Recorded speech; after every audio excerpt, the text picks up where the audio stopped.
The value of this aluminum alloy part, when installed in place on an airplane, rests on its physical and chemical characteristics.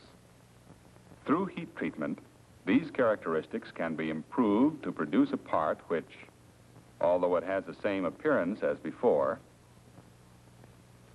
is stronger and harder and better able to meet the demands of an airplane in flight. It can stand up to the forces tending to fracture it by compression. It can resist forces acting in tension upon it, tending to fracture it by stretching. It can repel the forces tending to bend and break it.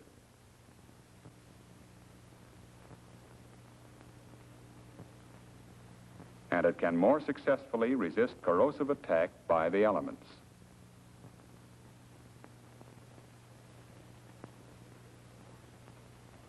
Heat-treated and non-heat-treated parts look no different from each other.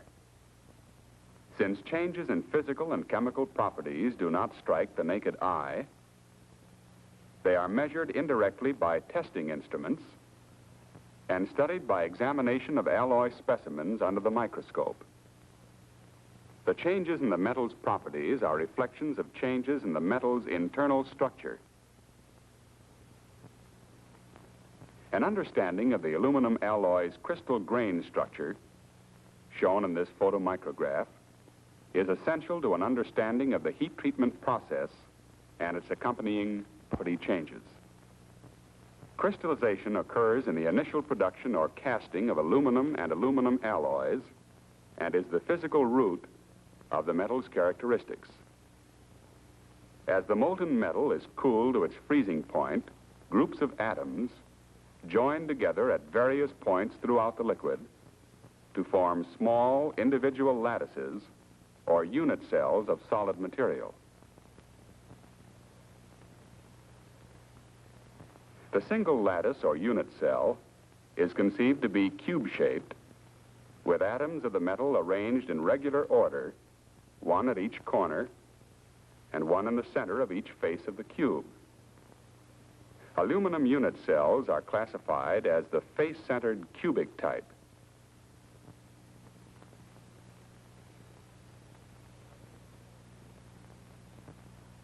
The axes of these unit cells are oriented or aimed at random in many different directions. Each crystal formation expands and becomes a larger unit known as the grain.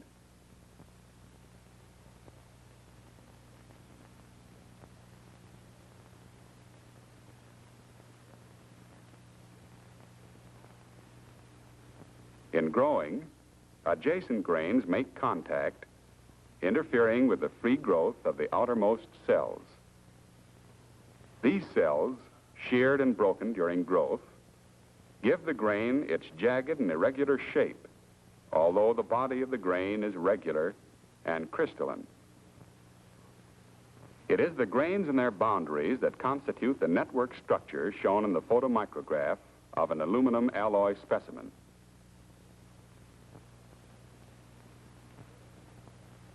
Within the lattice-type pattern produced by the combination of unit cells, atoms of the metal exist in families of parallel planes with definite spacings between planes. It is along certain planes of weakness, called slip planes,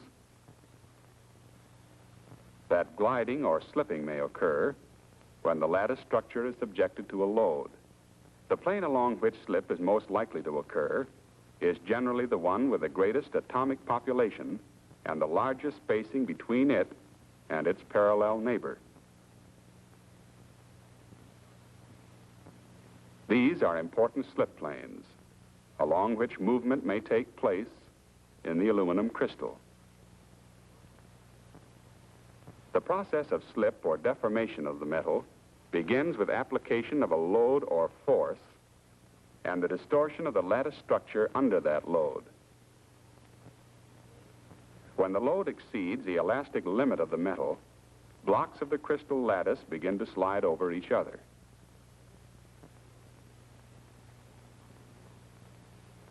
Upon removal of the force, The elastic stresses in the individual blocks are relieved, but the lattice structure remains deformed.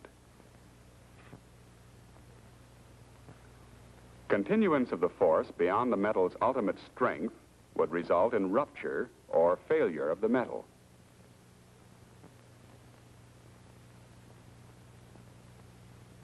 To strengthen the metal, alloying elements are added. Further strength may be gained through heat treatment of the alloys thus formed. The aluminum alloy consists of two main types of metallic combinations. The first is the solid solution of the alloying element in aluminum. The atoms of the alloying element are dispersed throughout the aluminum, displacing some of the atoms in the aluminum crystal lattice. The second is the formation of an intermetallic compound between the alloying element and the aluminum. In the case of alloy 24S, the compound formed by copper with aluminum is copper aluminide, or CuAl2. As temperature is increased, the alloying element becomes increasingly soluble in the solid aluminum. The solubility of copper in solid aluminum increases from 0.5% at 392 degrees Fahrenheit to 6% at 1,040 degrees Fahrenheit. In actual heat treatment practice, care must be taken to stay well below the melting point of the alloy or any of its constituents. Prior to heat treatment, the alloy 24S contains relatively large, undissolved particles of the copper-aluminum compound CuAl2 scattered unevenly throughout the mass of the aluminum. In the solution stage of the heat treatment process, temperature is increased and the CuAl2 particles decrease in size as the copper gradually goes into solid solution with the aluminum. Subjection of the alloy to the proper temperature for the right length of time brings about the disappearance of the CuAl2 particles. The copper has now been largely dissolved in the aluminum.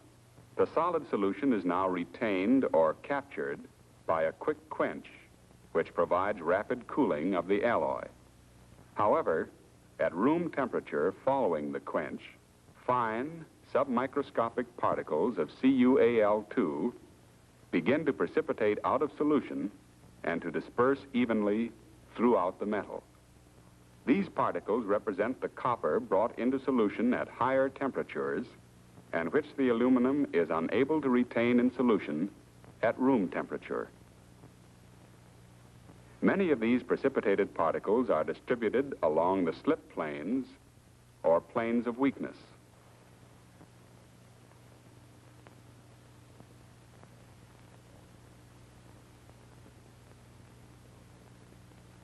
In these locations, the particles serve as keys or props which secure blocks of unit cells in position and interfere with slippage. This is the most generally accepted explanation of the increase in the metal's hardness and strength as a result of heat treatment.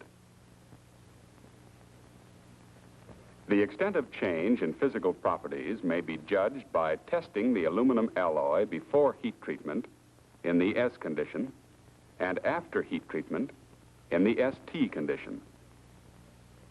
One of these is a test for hardness, generally conducted on a Rockwell hardness tester. A penetrator is applied to the specimen with a fixed load, and the depth of penetration is taken as an indication of hardness. Another test is for resistance to corrosion. The solution potential test provides voltage readings which are a measure of this property. A third is a test for tensile strength. This measures the force required to fracture the metal in tension. The first stage in heat treatment procedure consists of a heating operation followed by a quick quench of the alloy part. Two different types of heating and quenching equipment may be employed in this process. The alloy part may be heated in an air furnace or in a salt bath furnace. Rapid cooling of the part may be accomplished by means of a spray quench booth or a quench tank. Parts to be heat treated must be properly racked to minimize their tendency to sag at elevated temperatures and to reduce warpage during the quench. Sufficient space should be allowed between parts to promote free circulation of the heating medium and later of the quenching water. The loaded rack is now ready to be placed in the furnace. Operation of the furnace is guided by automatic temperature and time controls. A thermocouple unit keeps the temperature within the range prescribed for a given alloy. The proper heat treating range for aluminum alloy 24S lies between 910 and 930 degrees Fahrenheit. The automatic timer is set to cover the proper heating time or soaking period. This will vary with the thickness of the alloy and its composition. For example, an alloy 24S part 1/8 to 1/4 inch thick should be kept at heat treating temperature for a minimum of 60 minutes in an air furnace. After the furnace has been heated up to heat treating temperature, it is ready for loading. The furnace door is raised pneumatically or hydraulically. The rack containing the alloy parts is rolled into the furnace, and the furnace door is lowered as quickly as possible. The two essential characteristics of an air furnace are rapid circulation of air and controlled heat. These are achieved by forcing heated air among the parts and maintaining nearly uniform temperature by controlling the heating elements. During the soaking period, the microstructure of the metal is altered, the CuAl2 particles growing smaller as the copper goes into solid solution with the aluminum. When the soaking period is completed, the operators prepare to remove the load from the furnace. The water is now turned on in the quench booth. The rear door of the furnace and the adjoining door of the quench booth are raised simultaneously.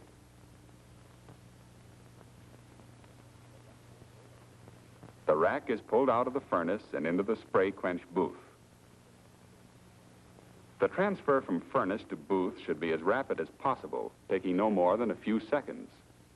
Delay in transferring the load reduces the corrosion resistance of alloy parts.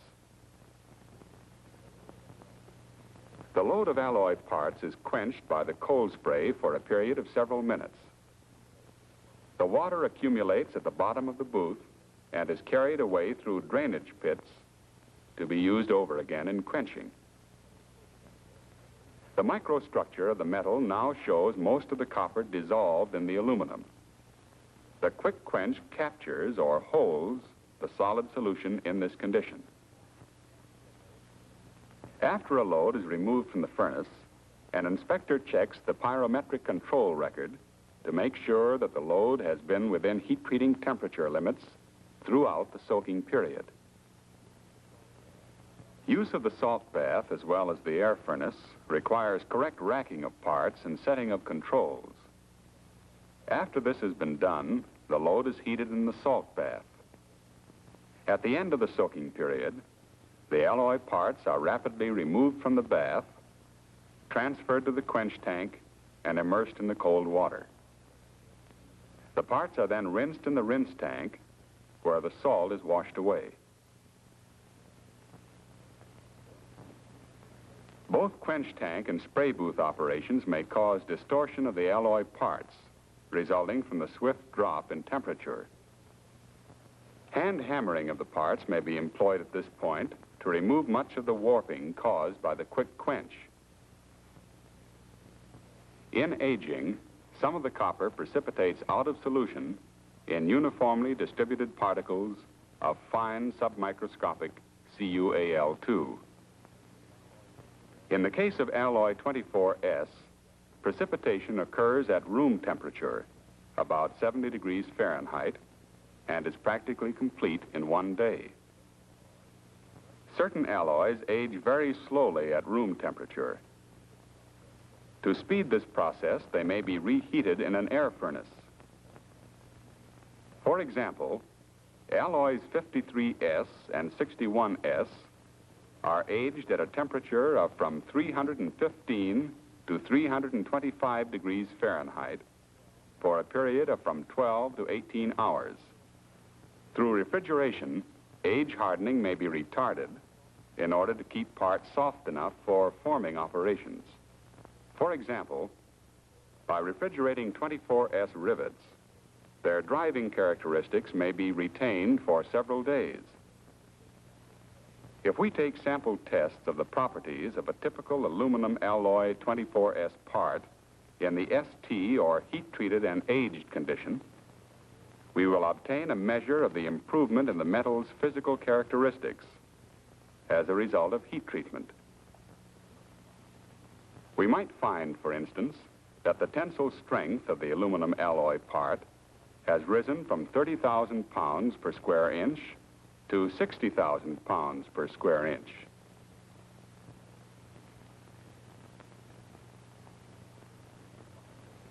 We may find that the Rockwell hardness number of the part has increased from H80 to H112.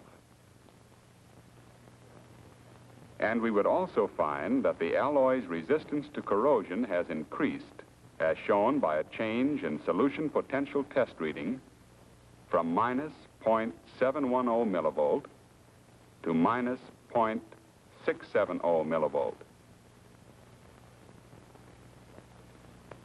Thus, solution heat treatment has effected a desirable change in the physical properties of an aluminum alloy by controlling the size and distribution of the particles of the alloy constituent.